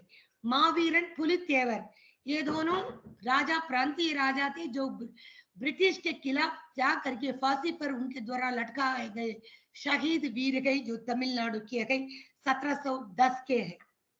और इनकी महिमाएं कौन बताएंगे? हमारे मोदी जी की प्रेरणा से कम NEP 2020 के माध्यम से इन सबको बाहर लाने का बृहत प्रयास हम सबके हाथ में है। फिर झांसी रानी जन्म से 100 वर्ष पूर्व वेलु नाचियार रानी का जन्म 3 जनवरी 1730 में रामानंद साम्राज्य की राजधानी रामनाथपुरम में हुआ है। उनका पति 1772 में मंदिर दर्शन करते वक्त तो दोनों मंदिर जाते ही निगत्ती राजा को गद्दारी से पीछे वार करके अंग्रेज उसको मार देती है। उसमें रानी सब कुछ देखती रहती है। उस मंदिर का नाम है कालियार कोविल। आज भी कालिका माता का मंदिर है, वो प्रसिद्ध है। रानी के पास दो ही विकल्प रहे थे, रीति रिवाज के अनुसार सती होना या शिवगंगा राज्य की उत्तराधि बनकर राज्य की रक्षा करना। रानी दूसरे विकल्प को चयन करती गई। बहुभाषा विदुषी वेलु नाचियार टिप्पू सुल्तान से उर्दू में चर्चा करके उनकी मदद से अंग्रेज कप्तान जोसेफ स्मिथ को मारकर अपने पति की मृत्यु का बदला उसी स्थान पर ले लेती है। विजयदशमी के दिन अपनी रणनीति से उदयाल पड़ई नामक नारी सेना शक्ति से अंग्रेजों पर पहरा करती गई। आज भी समस्त भारत देश में प्रप्रथम नारी शक्ति की जो दल हुआ वो उदयाल पड़ई ही गई, वो साहित्य से स्वीकृत है। अंग्रेजों पर प्रहार करके राजधानी को वापस ले लेती है। सनातन भारतीय परंपरा को मानते हुए शरणागत की रक्षा करके बंदी गद्दार कप्तान बॉन को यह कहकर छोड़ देती है, यह हमारी जननी भारत माता है, आप यहाँ मेहमान बनकर रह सकते हो, मालिक कदापि नहीं। रानी का ये कथन ही देश की आजादी आंदोलन का प्रथम कथन रहा है। जिन्होंने भूमि कर देने से इनकार करने वाले प्रमुख इनके दो सहोदर भी गए, मरुदू सहोदर जाने जाते हैं। इनके बाद का साम्राज्य को इन्होंने संभाला है। उसके बाद सबको मालूम है, इस पर फिल्म भी बन गई, वीर पांडे कटबोम्मन। एक 1760 से लेकर एक राजा रहे थे जो रानी के बाद के राजा थे, और वो सिंह स्वप्न रहा था ब्रिटिशों के लिए। जब इनसे किस्ती यानी भूमि के लिए कर मांगा गया तो उनका डायलॉग तमिलनाडु की कविताओं में आज भी फेमस है। கிஸ்தி திரை வட்டி கட்டி வானம் பொழிகிறது, பூமி விளைகிறது, உனக்கு ஏன் கொடுப்பான் கிஸ்தி, எங்களோடு வயதுக்கு வந்தாயா, ஏற்றம் இறந்தாயா, उसका भावानुवाद किस्ती ब्यास कर क्यों हम दे आपको, असीम आकाश पानी बरसता है, ऐसा बरसाता है मेरी धरती माँ फसल देती, तुम्हें हम क्यों कर दे, हमारी खेती कलियानों में आकर तुमने बीज बोया या बोरियों को उठाया, या वहां काम करने वाली प्यारी हमारी कुलदेवी बेटियों के लिए हल्दी कूटकर तूने मदद की, बेशरम हमारे देश से निकल जा, तुम मेरे मामा हो या साले हो, मैं क्यों मदद करूं। यहाँ मेरे मामा साले का शब्द हिंदुस्तान के लिए, हिंदुस्तान में रहने वाले समस्त लोगों के लिए प्रत्युक्त शब्द के रूप में उसको दिखाते इस कविता में राजा के वचन रहे थे। ये कविता के रूप में आज भी सुप्रसिद्ध वचन रहा है तमिलनाडु में। उसके बाद सुब्रमण्य भारती एवं अन्य क्रांतिकारी राष्ट्रभक्त है, क्योंकि जब हम संस्कृति की बात करते तो जरूर राष्ट्रभक्ति की बात करना जरूरी हो। नीलकंठ ब्रह्मचारी कितने लोगों को इनके बारे में जानकारी है पता नहीं है। कोडिगात तिरुपुर कुमरन अपने जो भारतीय ध्वज को बचाने के लिए ऊपर उठकर गोलियों का शिकार होकर नीचे गिरकर तब भी हमारे भारतीय ध्वज को वहां पहरा कर आए हुए है। व्यावसु अय्यर है, सुब्रमण्य शिवा है जो उनके द्वारा काला पानी सजा भोगकर कोड़ी रोग का शिकार होकर आ गए। वांचनाथन अय्यर है जो ब्रिटिश कलेक्टर को बम फेंककर, आज अभी शायद मोदी जी हमारे प्रधानमंत्री वांचनाथ अय्यर के नाम पर वहां स्मारक बनाने के लिए अभी कम से कम 2 महीने पहले वहां गए थे, मुझे याद है।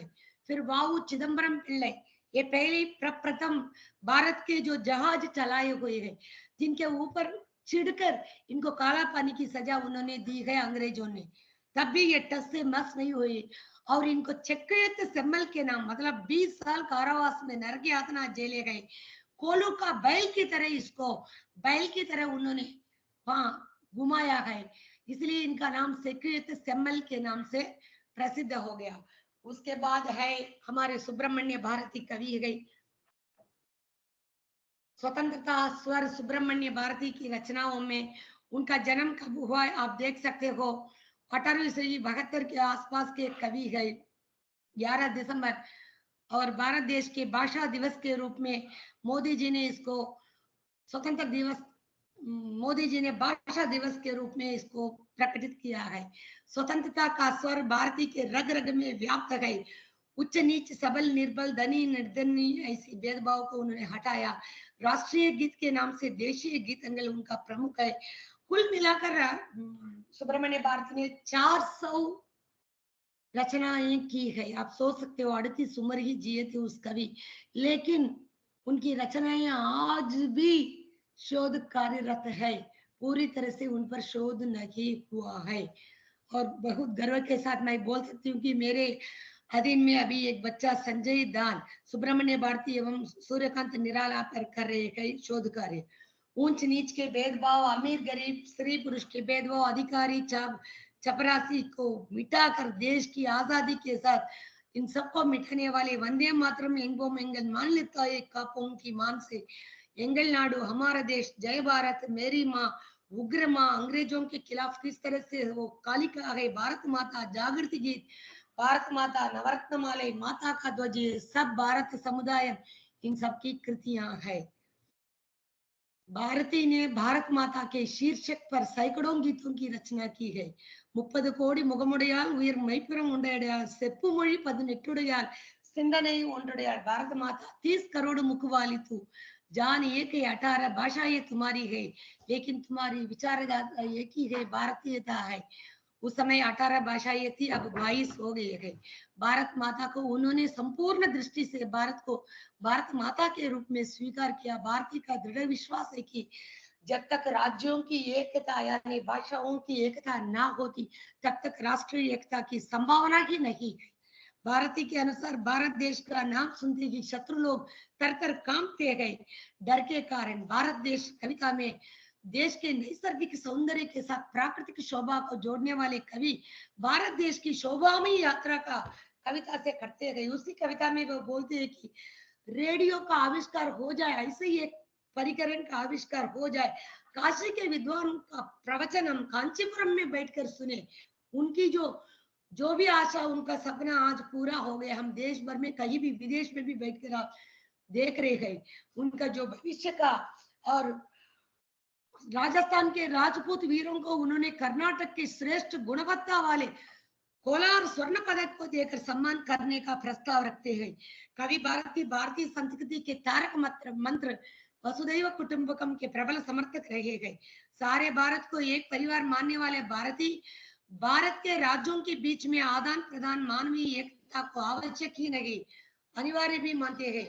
सिंधु नदी इन्निसे नडुविनिले चेरन नाटिलम पेंगलुடைய गीत में उनका कहना है, पूर्णिमा की चांदनी से शोभित रात्रि में केरल की सुंदर युवतियों के साथ सुमधुर तेलुगु गीत गाते हुए सिंधु नदी पर नाव सैर करेंगे। गंगा तट पर उपजने वाले गेहूं को लेकर बदले में कावेरी तट पर उगे पान दे देंगे। मराठी कवि सिंह, याद रखिएगा, मराठी लोग कविता जबरदस्त लिखते थे उस जमाने में, इसलिए उन्होंने कवि सिंह के रूपक अलंकार में प्रेषित करके मराठी कवि सिंहों को पुरस्कार के रूप में केरल के हाथीदांतों को देंगे। इस गीत में भारतीय कोने कोने को मिलाने की सफल चेष्टा की है। राजस्थान की राजपूत वीरता की चर्चा प्रशस्ति गान के अंतर्गत सुरम्य गीत में प्रांतीय एकता को जबरदस्त देते हैं। उनका सपना ही आज नेशनल एजुकेशन पॉलिसी, नई शिक्षा नीति के रूप में आज मौजूद हो रहे हैं। आप सोच सकते हो भारती की कल्पना।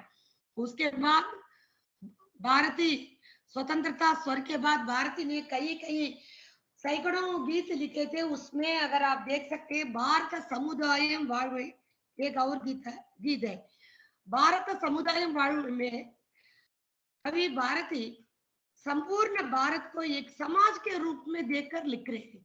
उस समाज में सिख भी रहेगा, बौद्ध भी रहेगा, जैन भी रहेगा, ब्राह्मण भी रहेंगे, किसी प्रकार की जात के बिना। That is known as Bharat समुदाय, भारतीय समाज। उसमें क्लियर कट बताते हैं भारतीय कोई भी अंग्रेजी यहाँ या स्पेनिश कोई भी यहाँ आकर मेहमान बनकर रह सकता है, मेजबान कभी नहीं। सुब्रमण्य भारती ने स्त्रियों के लिए अपनी स्वतंत्रता, उनके लिए नारी के प्रथम उद्घोष रहे थे। आधुनिक भारत के नव निर्माण में पुरुषों के बराबर स्त्रियों की भूमिका देखते गए। स्त्रियों के उनकी मुक्ति गीत में पेंगल विडुदले कुम्मी, पेन विडुदले नामक रचनाएं इन्होंने की गई। पुदुमई पेन यानी मिलेनियम लेडी, नव्य नारी, पेंगल वाल्ग, पांचाली शब्दम आदि कृतियों में हम देख सकते हैं। எட்டையும் பெண்கள் தொடுவது தீமை என்று எண்ணி இருந்தவர் மாய்ந்து விட்டார். வீட்டுக்குள்ளே பெண்ணை பூட்டி வைப்போம் என்ற விந்த மனிதருக்கு தலை கவிழ்ந்து விட்டார். एक कुम्मी अड़ी मतलब तालियां बजा बजा कर गाओ, ऐसा समारोह मनाओ। हर क्षेत्र में नर नारी समान है। नारी को ग्रंथों को छूने वाले, नारी को अलग मानने वाले, पुरुष पिशाचों खिलाफ, नारी के खिलाफ काम करने वाले कोई भी भारत में ना रहे। वो सर्व समानता से नारी को देख ले। इस तरह से कई गीत सुब्रमण्य भारती में मिलते हैं। कल्चर यानी हमारी जो संस्कृति, प्रत्येक संस्कृति के लिए प्रत्येक स्थान ethical moral bringing close how human values are together. You can, इसमें मैंने एक उदाहरण के रूप में महाबलीपुरम को दिया था, जिसका निर्माण एक शिला पर ही हुआ। पांडवों के जो रथ है वहां एक शिला पर क्या क्या नहीं है आप देख सकते हो, पिक्चर के रूप में मैंने दिखाया। ये सब भव्य पल्लव राजाओं के साथ निर्मित शिलाएं हैं, आज भी मौजूद है। शिलाओं के लिए ना अंत है ना इति है, जरा मरण नहीं है। और एक अचरज आपके सामने बताती हूँ कि एशिया में सबसे बड़े गोपुर के रूप में श्रीरंगम का गोपुर माना जाता है। आज भी हम सबको मालूम है कि गोवा में किसी ईसाई वाले की जो शव है वो जिंदा है, किसी को भी नहीं मालूम। आज भी श्रीरंगपट्टनम श्रीरंगम में श्री रामानुजाचार्य का पार्थिव देह है, ध्यान मुद्रा में बैठे हैं, उनके मात्र चंदन लेपन करते हैं। 11वीं सदी से सुरक्षित है, प्रामाणिकता है उनके नाखून बढ़ना, कोई उस मूर्ति को नहीं छू सकते हैं। उसके बाद देख लीजिए, ये एक मंदिर है, भव्य मंदिर है उत्तर भारत वासियों के लिए खासकर। इसमें 25 प्रतिमाएं, एक प्रतिमा 25 सर है, एक एक मुद्रा, एक एक मुस्कुराहट अलग अलग है। ये करूर के पास स्थित एक गांव के मंदिर में यहाँ के जो ईश्वर शोभीयमान है। उसके बाद बृहदेश्वर मंदिर तंजावुर है, राजराज चोल ने इसका निर्माण किया है। इस मंदिर की खासियत की किसी भी गर्मी में इस मंदिर का जो मूल गोपुर की जो परछाई नीचे नहीं गिरती है। आप सोच सकते हो क्या क्या है इस मंदिर की भव्य विशेषता है। आज तक 7वीं शती में, उस समय बुलडोजर नहीं था, कुछ और नहीं, क्रेन नहीं था, तभी भव्य एक शिला से निर्मित मंदिर है। उसके बाद आपको दारापुरम नामक, ये भी राजराज चोल से निर्मित है। दारापुरम नामक क्षेत्र कुंभकोणम जिला में दिव्य मंदिर है। राजराज चोल 2 द्वारा निर्मित तंजावुर बृहदीश्वर के एक है, ये दूसरा है। एक शिला है, शिल्पों के लिए विख्यात है। उसमें एक शिल्प 3 डायमेंशन, एक ही शिल्प में 3 मूर्ति होती है। अगर हम हाथ को ऐसे रखेंगे तो एक शिल्प को देख सकते, इस तरह से इसे बंद करेंगे 2 शिल्प, इस तरह से मतलब 3 शिल्प को एक ही शिलाखंड में इसने लगाया है, विश्व विख्यात है। जबकि उत्तर भारत जनता इससे वंचित रही है, क्योंकि आदान प्रदान के लिए हिंदी ना होने के कारण। और एक जबरदस्त देखिए, ऐसे देखो तो ये बैल है, ऐसे देखो तो ये हाथी है। ऐरावतेश्वर मंदिर कुंभकोणम, इस मंदिर में ही इतनी शिल्प कला का जो वैभव है जो राजराज चोल ने बनाया है, आप देख सकते हो। उसके बाद 40 साल में एक बार दिव्य दर्शन देने वाले अति वरदराजन कांचीपुरम के वरदराज स्वामी 40 साल अंदर पानी के अंदर भव्य मंदिर में रखते हैं। 40 साल में एक बार ही उसे ऊपर उठाते गए। उसकी पूजा 48 दिन एक मंडल पूजा होती है, उसके बाद पुनः अंदर विक्षिप्त किया जाता है। इतना भव्य मंदिर है। नरेंद्र मोदी जी प्रीतम प्रधानमंत्री भी इसका दर्शन करके आए हैं, जहां तक मेरी जानकारी है। 2 साल पहले इसका मतलब ये शिला ऊपर आई है, भगवान का दिव्य दर्शन हुआ है। अति वरदराजन इसका नाम है। अति महाऋषि यानी आखिरी महर्षि की तपस्या के लिए वो पानी से ऊपर आए, यह है क्षेत्र महिमा। फिर है एक और इंडियन टूरिज्म भी आज दिख रहा है। तिरुकड़यूर जगह का नाम है अमृत गणेश्वर। आज भी विश्वास है 60 साल यानी वर्षगांठ मतलब 60 साल षष्ठी पूर्ति वहां करेंगे तो शताभिषेक वहां करते हैं। ऐसी एक सहस्त्र आयु वहां मिलेगी, ऐसी एक मान्यता है। उसमें अभिरामी अंदादि सुब्रमण्यम अभिरामी भट्ट जी एक कवि रहे थे। उन्होंने देवी माता पर यहाँ एक और मार्कंडेय पुराण के अनुसार यमधर्मराज ने मार्कंडेय को बचाया, इसलिए उस शिव जी का नाम है अमृत गणेश्वर। गड़ा मीन्स कुंभ है, अमृत गड़ा, अमृत गड़े को उसने उंडेल कर मार्कंडेय को बचाया ये है। और उसके बाद यहाँ की देवी का नाम है, यहाँ एक बार देख लीजिएगा, अभिरामी भट्ट है, एक विद्वान का नाम है, क्योंकि वो अभिरामी माता का परम भक्त है। अभिरामी दुर्गा मैया पार्वती मैया का प्रतिरूप है। अभिरामी भट्ट बन गए वो सुब्रमण्य शास्त्री से। किस तरह से है वो अभिरामी जी यानी ललिता महा त्रिपुर सुंदरी के रूप सौंदर्य का वर्णन करते करते लिख रहे थे। तब अचानक वहां शरभोजी महाराज, उस समय मराठी लोग वहां शासन करते थे। 17वीं शती के शरभोजी महाराज ने अपने जो सेवक को भेजकर तिथि मांगा था। भगवती के जो ध्यान में रखे पंडित ने कहा कि उन्होंने वर्णन किया था भव्य भैवतम मुख सौंदर्य का, तब उसके जीभ से अनायास से निकल गया कल है पूर्णिमा तिथि, जबकि आने वाला दिन अमावस्या की तिथि रही। बाकी पंडित लोग इसको शिरच्छेद करने के लिए षड्यंत्र बनाते हैं। शरभोजी महाराज भी उसके लिए सजा सुनाते हैं दूसरों की बातों पर आकर। तब पंडित वही बैठकर इस अभिरामी अंदाजी पढ़ते गए। अभिरामी अंदाजी की रचना होते होते अगले दिन अमावस्या के दिन देवी माता अपने ताटंक को उठाकर फेंक कर चंद्रोदय का दर्शन कराती है। उस दिन से उस पंडित अभिराम भट्ट हो जाता है। जबरदस्त घटना है, जरूर इनका दर्शन कीजिएगा। उसके बाद आवड़ियार कोविल है, पुदुकोट्टई जिले में है, अरमतांगी जगह का नाम है। यहाँ की खासियत है निर्गुण, हमेशा दक्षिण में शिवजी लिंग रूप में दर्शन देते हैं, जबकि यहाँ निर्गुण परब्रह्म के रूप में इस मंदिर में कोई मूर्ति प्रतिमा लिंग नहीं होता। चावल को पकाकर ऊपर से नीचे डालते हैं, बंद करते हैं, उसके बाद विश्वास है कि भगवान वायु रूप में वहां आकर खाते हैं। पंच प्राकार से पूर्ण लगभग 1000 एकड़ के जो दिव्य मंदिर है, चेरा चौरा पांड्या के काल में ही बनाया हुआ है।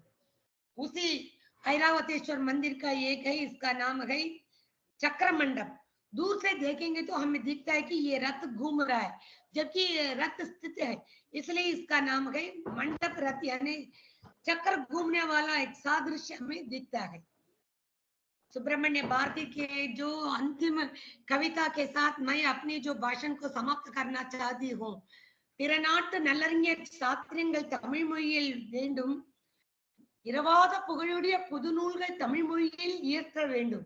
इसका मतलब है अन्य भाषाओं की महत्तर रचना तमिल में अनुदित होकर आना है, महान रचनाओं की सृष्टि तमिल में हो जाए। भारत के प्रियतम विश्व प्रिय नेता, विश्व गुरु संकल्प करता, युग प्रवर्तक एवं सृष्टा, भारत की मां के सुपुत्र माननीय प्रिय प्रधानमंत्री नरेंद्र मोदी जी को शत शत नमन। उनकी कृपा से आज भव्य तमिल संस्कृति दोबारा पुनर्निर्माण हो रहा है। जय हिंद, नमस्ते, Vande Mataram.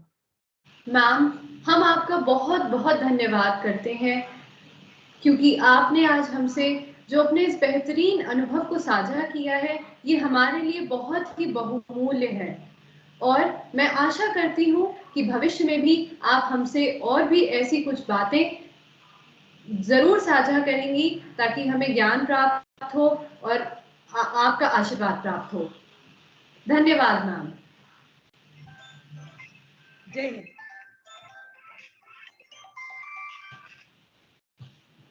Questions are the best thing. Yes, ma'am.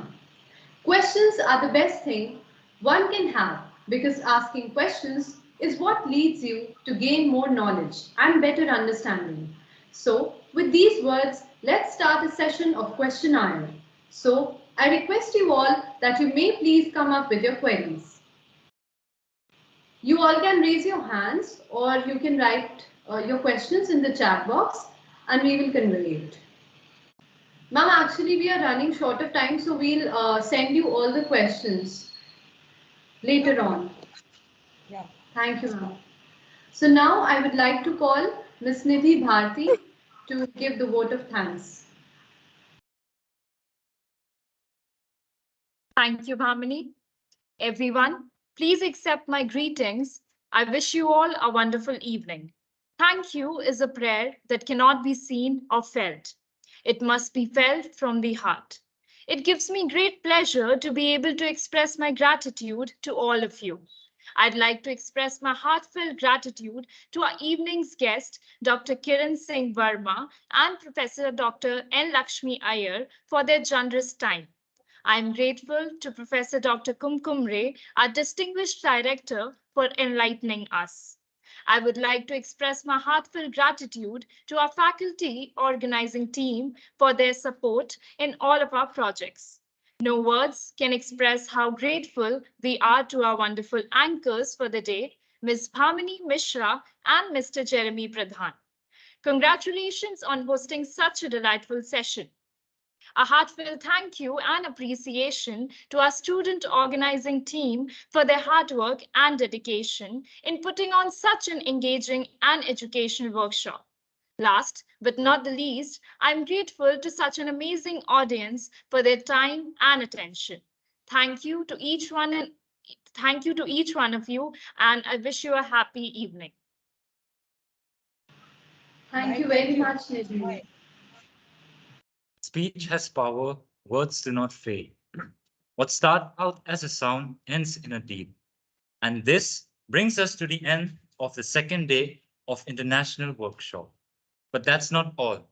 Stay with us as tomorrow, that is 22nd March, we have Dr. Subhanshu Tyagi and Dr. Sachin Kumar as our renowned speakers.